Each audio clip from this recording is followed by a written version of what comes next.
இயேசுவில் பிரியமான அன்பு சகோதர சகோதரிகளே, இணையதள நண்பர்களே, உங்கள் எல்லோரையும் இயேசு கிறிஸ்துவின் இனிய நாமத்தில் மனதார வாழ்த்துகிறேன், பாராட்டுகிறேன். உங்களுக்காக ஜெபிக்கிறேன், எனக்காகவும் ஜெபிக்க உங்கள் அன்போடு அழைக்கிறேன். இன்று பொதுக்காலம் 18வது ஞாயிறு. இன்றைய வாசகங்கள் நாம் இயேசுவின் உடலாக மாற வேண்டும் என்கின்றன. இயேசு உருவாக்கிய புதிய உடன்படிக்கையில் மலர வேண்டும் என்று சொல்லுகின்றன. இயேசுவைப் போல நல் உணர்வில் வளர நமக்கு அழைப்பு தருகின்றன. மனித வாழ்க்கையானது பல்வேறு தேவைகளால் நிறைந்த ஒன்றாக இருக்கிறது. தேவைகள் காலத்திற்கு ஏற்றாற்போல, நேரத்திற்கு ஏற்றாற்போல மாறிக்கொண்டே இருக்கின்றன. ஆனால் ஒரு சில தேவைகள் நிலைத்த தன்மை கொண்டவை, மாறாதவைகள். ஒரு உயிர் உருவான அந்த நொடி பொழுது முதல் இறக்கின்ற வரை, இந்த உலகில் இருக்கின்ற வரை அந்த தேவைகள், அப்படிப்பட்ட தேவைகள் இருந்து கொண்டேதான் இருக்கின்றன. அவைகளை நாம் அடிப்படை தேவைகள் என்கிறோம். அதாவது உணவு, உடை, இருப்பிடம். இன்று கடவுள் அந்த அடிப்படை தேவையில் ஒன்றான உணவின் வழியாக நம்மை தேடி வருகிறார். அந்த உணவின் வழியாக நம்மை அவருடைய உடலாக மாற்றுகிறார். அந்த உணவு வழங்குவதன் வழியாக நம்மை அவருடைய புதிய உடன்படிக்கையிலே பங்கு பெற சொல்கிறார். அந்த உணவை உண்டு நாமும் அவரை போல நல் உணர்வுகளில் வளர வேண்டும் என்று சொல்கிறார். இத்தகைய எதிர்பார்ப்புகளோடு இன்று முதல் வாசகத்தை நாம் அணுகுவோம். இஸ்ரேல் மக்கள் எகிப்திலே அடிமைகளாக வாழ்ந்து கொண்டிருக்கிறார்கள்.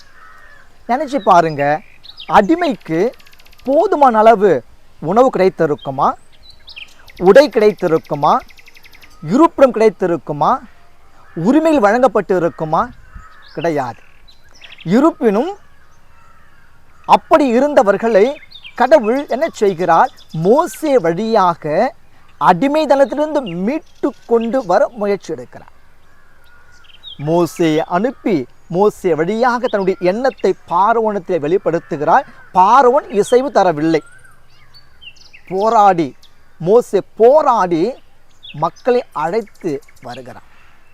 பாலைவனத்திலே பயணம் செய்கிறார்கள். எகிப்திலிருந்து வெளியில் வந்த 2வது மாதம் 15வது நாள் இந்த இஸ்ரேல் மக்கள் மோசேக்கு எதிராக, அந்த இறைவனுக்கே எதிராக முணுமுணுக்கிறார்கள், குறை சொல்லுகிறார்கள். என்ன சொல்லுகிறார்கள்? நாங்கள் அங்கு எகிப்திலே இருந்திருந்தால் இறைச்சியின் பாத்திரத்தில் அருகில் அமர்ந்து இறைச்சியை உண்டு வயிறார நீர் பருகி நலமாயிருந்து வாழ்ந்து இறந்திருப்போம், அதுவே நலமாயிருந்திருக்கும். பாலைவனத்திலே, இந்த சீன் பாலைவனத்திற்கு எங்களை அழைத்து வந்து உணவும் இல்லை, உடையும் இல்லை, உறைவிடவும் இல்லை, குடிக்க தண்ணீரும் இல்லை, இறைச்சியும் இல்லை என்று சொல்லி, இறைச்சியும் இல்லாமல் எங்களை அழிக்கவா, இந்த புழுதியிலே புதைக்கவா அழைத்து வந்தீர் என்று குறைவுபட்டு கொள்ளுகிறார்கள். அன்புக்குரியவர்களே, இந்த நேரத்தில் அவள் செய்த தவறு என்னவென்றால், இறைவனுடைய பராமரிப்பை, உடனிருப்பை, வல்லமையை, ஆற்றலை, நல் உணர்வை உணர்ந்து பார்க்க, நினைத்து பார்க்க மறந்து விட்டார்கள். இருப்பினும் இறைவன் மோசே வழியாக சொல்லுகிறார், காலையிலே நீங்கள் எழுந்து பார்க்கின்ற பொழுது உங்களுக்கு பனி போன்ற வடிவில், நிறத்தில் உணவானது பொழியப்படும். மாலையிலோ காடைகள் உங்களுக்கு வழங்கப்படும் என்று சொல்லுகிறார். அப்படியாக காலையிலே வெண்ணிறத்தில் அப்ப வடிவில் அவர்கள் உணவை பெறுகிறார்கள். இந்த இயற்கை உணவு, இயற்கையின் வழியாக தரப்பட்ட உணவு எங்களுக்கு சுவைமிக்கதாக இல்லை. பசி ஆற்றுகிறது, ஆனாலும் சுவைமிக்கதாக இல்லை என்று மீண்டுமாக மோசேக்கு எதிராக அவர்கள் குரல் எழுப்புகையில் இறைவன் இறைச்சியை தருகிறார். இன்று நாம் கூட இயற்கை வடிவில் இறைவன் தருகின்ற உணவை விடுத்து செயற்கை உணவிற்காக ஆசைப்படுகிறோம். பசிக்காக உணவு என்ற நிலை மாறி என்று ருசிக்காக உணவு என்று உணவை உண்டு நிறைய உடல் உபாதைகளுக்கு உட்படுகிறோம், நோயாளிகளாக மாறுகிறோம், குடும்பத்தையே துன்பத்தில் ஆழ்த்துகிறோம். இயற்கை வடிவில் இறைவன் தருகின்ற உணவு அளப்பரியது. நம்ம இறைவன் பராமரிக்கும் விதமோ அதைவிட அளப்பரியது. இப்படி வானத்திலிருந்து உணவை தந்த இறைவன் அதைவிட உயர்ந்த சிறந்த ஆகச்சிறந்த உணவாக தனது மகன் இயேசு கிறிஸ்துவை மனு உரு எடுக்கச் செய்து அவர் வழியாக நம்முடைய வயிற்று பசியையும் ஆன்ம பசியையும் போக்குகிறார். இயேசுடைய இந்த திருவிருந்து பற்றி நாம் மத்தேயு நற்செய்தி 26ஆம் அதிகாரத்தில் வாசிக்கிறோம், மார்க் நற்செய்தி 14ஆம் அதிகாரத்தில் வாசிக்கிறோம், லூக்கா நற்செய்தி 22ஆம் அதிகாரத்தில் வாசிக்கிறோம், யோவான் நற்செய்தி அதிகாரம் 6 வாசிக்கிறோம். 4 நற்செய்திகளிலும் பதிவு செய்யப்பட்டிருக்கக்கூடிய ஒரு நிகழ்வு இந்த இயேசுனுடைய இந்த திருவிருந்து. யோவான் நற்செய்தி 6:41 நாம் பார்க்கிறோம், விண்ணகத்திலிருந்து இறங்கி வந்த உணவு நானே என்று இயேசுவே சொல்லுகிறார். 6:48 வார்த்தையிலே விண்ணகத்திலிருந்து இறங்கி வந்த உயிருள்ள உணவு நானே என்று சொல்லி, நான் எதற்காக வந்தேன் என்றால் நிலை வாழ்வு தருவதற்காக வந்தேன் என்கிறார். யோவான் நற்செய்தி 6ஆம் அதிகாரம் 51வது வார்த்தையிலே விண்ணகத்திலிருந்து இறங்கி வந்த உயிருள்ள உணவு நானே, என்னை உண்போர் நிலை வாழ்வை பெறுவர், அதைவிட நிறை வாழ்வு வாழ்வர். இந்த உலகம் வாழ்வதற்காகவே, நீங்கள் அடுத்தவரை வாழ வைப்பதற்காகவே நான் எனது உடலையும் இரத்தத்தையும் உங்களுக்கு தருகிறேன் என்று இயேசு தன்னையே தருகிறார். பவுலுடைய வார்த்தையிலே சொல்ல வேண்டுமென்றால் 3 நோக்கங்களுக்காக இயேசு இந்த நற்கருணையை, இந்த திருவிருந்தை ஏற்படுத்தினார் என்று சொல்லுகிறார். முதலாவதாக அவர் சொல்லுவது, கிறிஸ்து தன்னுடைய உடலை பிட்டு கொடுத்தார். ஒரு உடல், அதை பாகமாக பிட்டு தன்னுடைய சீடர்களுக்கு கொடுத்து சீடர் வழியாக இன்றும் நமக்கு கொடுத்து கொண்டே இருக்கிறார். 1 கொரிந்தியர் அதிகாரம் 10 இறைவார்த்தை 14 வாசிக்கிறோம். ஒரே அப்பம் பிடப்படுகிறது, உடைக்கப்படுகிறது, நொறுக்கப்படுகிறது, பகிர்ந்தளிக்கப்படுகிறது, இருப்பினும் அது ஒரே அப்பம். கிறிஸ்துவின் உடலும் அப்படியாக பிளந்து பகிர்ந்து பரிமாறப்பட்டாலும் அது ஒரே உடல். அந்த உடலை உண்ணுகின்றவர்கள் பலராயினும் ஒரே உடலாக மறை உடலாக இருக்கிறார்கள், இருக்க வேண்டும் என்கிறார். இதை சாத்தியப்படுத்த கிறிஸ்து அப்பத்தையும் இரசத்தையும் அடையாள முறையில் மாற்றவில்லை, மாறாக தன்னுடைய சொந்த சதையாக இரத்தமாக அப்பத்தையும் இரசத்தையும் மாற்றி தருகிறார். அதை உட்கொள்கின்ற நாம் எப்படி மாற வேண்டும்? ஒரே மறை உடலாக மாற வேண்டும். இந்த உலகத்தில் மனிதம் எங்கு சிதைக்கப்பட்டாலும் நொறுக்கப்பட்டாலும் அவர்கள் சார்பாக சென்று அவருடைய துன்பத்திலே பங்கெடுக்கக்கூடியவளாக நாம் மாற வேண்டும். நான் தலை, அடிபட்டதோ கையில் என்று நினைத்தல் சரியா தவறு. நானோ கை, காலில் அடிபட்டது என்று கை சென்று காயத்தை தொட அல்லது துடைக்க மறுத்தால் சரியாகுமா? சரியாகாது. நாம் பலராயினும் ஒரே உடலாக இருக்கிறோம். கிறிஸ்து அவருடைய தலையாக இருக்கிறார், நாமும் அவருடைய உடல் உறுப்புகளாக இருக்கிறோம், ஓர் உடலாக இருக்கிறோம், கிறிஸ்துவில் உறவு கொள்கிறோம் என்று நமக்கு சொல்லப்படுகிறது. இரண்டாவதாக பவுல் அழகாக சொல்லுகிறார், நாம் உடன்படிக்கையிலே மலர அழைப்பு தரப்படுகிறோம் என்கிறார். பழைய ஏற்பாட்டில் பல காலகட்டத்தில் உடன்படிக்கைகள் ஏற்படுத்தப்பட்டு இருக்கின்றன. அரசன் வேறு அரசனோடு, பேரரசர்கள் சிற்றரசர்களோடு, அரசன் மக்களோடு, நிலம் வைத்திருப்பவர்கள் நிலம் அற்றவர்களோடு என்று பல வடிவங்களில் இந்த உடன்படிக்கையானது ஏற்படுத்தப்பட்டிருக்கிறது.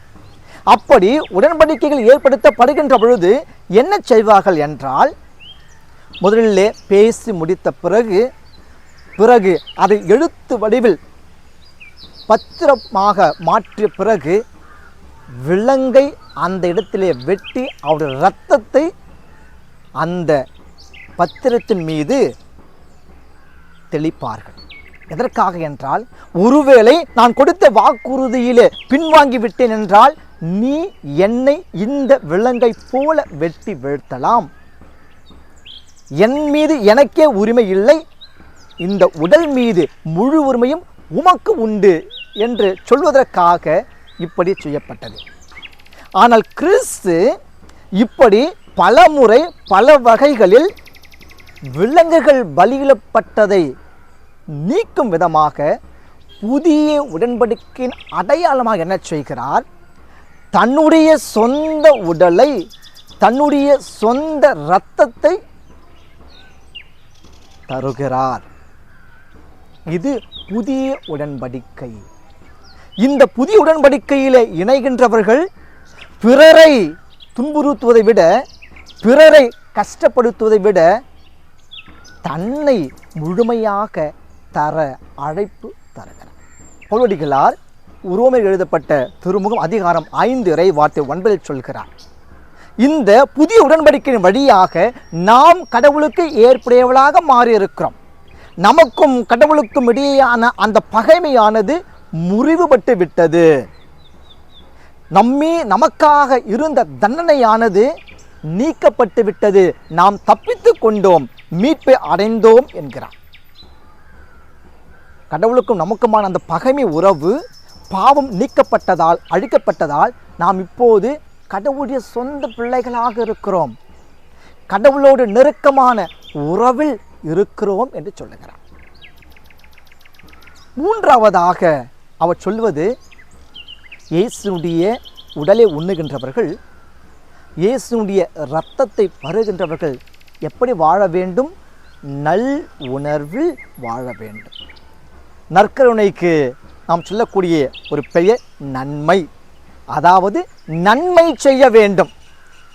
எசையா அதிகாரம் 1 இறை வார்த்தை 16 சொல்லுகிறார், நன்மை செய்ய கற்றுக்கொள்ளுங்கள், நீதியை நாடி தேடுங்கள், ஒடுக்கப்பட்டோருக்கு உதவுங்கள், திக்கற்றவளுக்கு நீதி வழங்குங்கள், கைமென்கள் சார்பாக வழக்காடுங்கள் என்று சொல்லுகிறார்.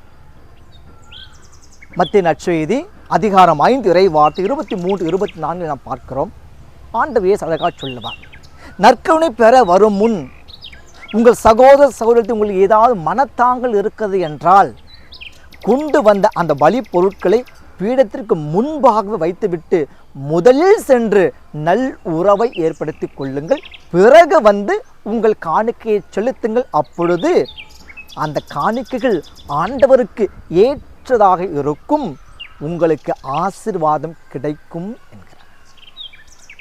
லூக்கா நற்செய்தி அதிகாரம் 10 இறைவார்த்தை 31 நாம் பார்க்கிறோம், இயேசுடைய உடலையும் இரத்தத்தையும் உட்கொள்கின்றவர்கள் நல்ல சமாரியர்களாக மாற வேண்டும், மனித நேயத்தில் சற்று அக்கறை காட்டக்கூடியவர்களாக விளங்க வேண்டும் என்கிறார். மத்திய நற்செய்தி அதிகாரம் 9 இறை வார்த்தை 13 இயேசு சொல்லுகிறார், நான் பலியை அல்ல இரக்கத்தையே விரும்புகிறேன். அப்படி என்றால் என்னை உண்கிறவர்கள் முழுக்க முழுக்க இரக்கவாதிகளாக மாற வேண்டும், கருணையாளர்களாக மாற வேண்டும், தாராள உள்ளம் படைத்தவளாக மாற வேண்டும், இந்த தரணி வாழ தன்னையே தர வேண்டும் என்கிறார். 1 பேதுரு அதிகாரம் 2 இறைவார்த்தை 9 நாம் பார்க்கும் பேதுரு அழகாக சொல்லுகிறார்.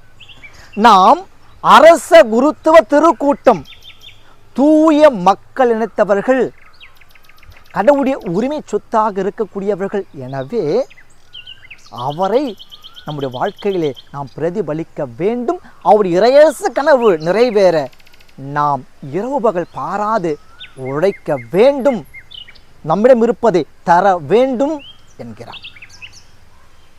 மீண்டுமாக பவுலடிகளார் உரோமில் எழுதப்பட்ட திருமுகம் அதிகாரம் 12 இறைவார்த்தை 1 சொல்லுகிறார். நாம் நம்மையே தூய உயிருள்ள பலியாக கடவுள் முன் படைக்க வேண்டும். கிறிஸ்து நம்மோடு உறவு கொள்ள, நம்மை மறைவுடலாக மாற்ற, நம்மோடு புதிய உடன்படிக்கை ஏற்படுத்தி கொள்ள, நம்மை நல் உணர்வுகளில் வளர்க்க, இந்த உலகத்தை நன்மைகளால் நிரப்ப தன்னையே தூய உயிருள்ள பலி பொருளாக படைத்தார். நாமும் இந்த சமூகத்திற்காக நம்மையே தூய உயிருள்ள பலி பொருளாக கடவுள் முன் படைப்போம். அவருடைய இறையரசு கனவை நிறைவாக்குவோம். இறைவன் நமது எல்லா நல்ல முயற்சிகளையும் நிறைவாக ஆசீர்வதிப்பாராக. தந்தை, மகன், தூய ஆவியான் பெயராலே ஆமென்.